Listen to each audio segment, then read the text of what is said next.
sizlere yepyeni bir size toplarımı göstereceğim tabi. Ben bunları akımla kazandım. Birincisi süper.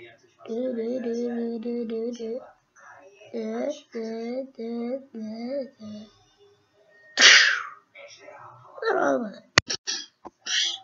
İkincisi havalı, işte size havalıyı göstermemiştim.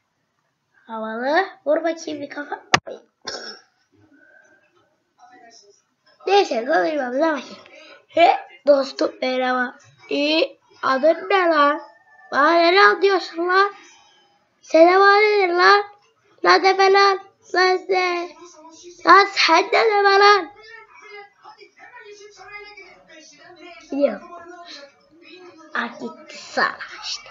Neyse. Benim adımı biliyor musunuz? Havalı. İşte sallanıyorum.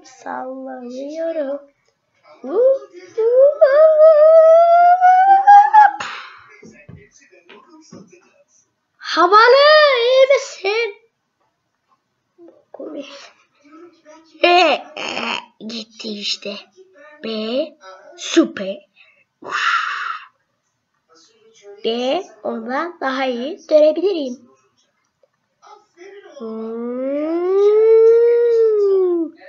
Hop. Olsun. Ben yine de iyi bir.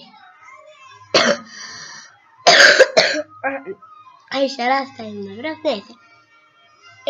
Ben yine de iyi biriyim. Ben aslında benim popom ten rengi. Kırlı. Evet şöyle. Aslında benim yüzüm yok. Benim sadece sırtım var. Aslında benim yüzümde bir maske var. Ve çünkü normal bir insanım yani. O şekil bir yüzüm olduğu için bana maske giydirmişler. Sonra da bu tip bir tane gerizekalı olmuşum. Ama yine de çok iyi.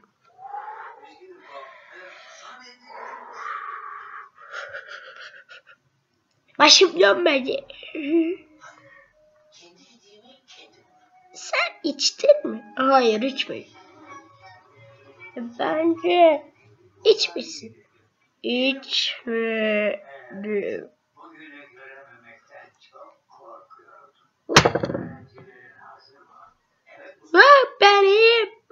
Benim merak etme. Ben çok iyiyim.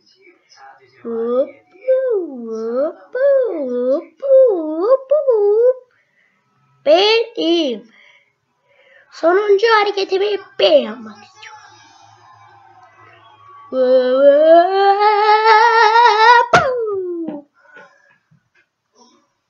Evet, şu harekette. Evet arkadaşlar, videoya like atmayı ve abone olmayı unutmayın. Bu arada bir duyurum var. Saat 9:30 gibi bugün. Ayın kaçı hatırlamıyorum.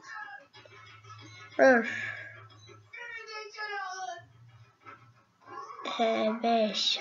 Bugün sanırım ya ayın 8'i ya da 7'si. Biraz hastayım.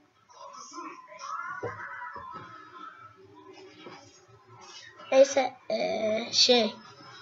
görüşmek üzere arkadaşlar. Hoşçakalın. Like atmayı ve abone olmayı unutmayın. Görüşmek üzere. Hoşçakalın. Bye bye.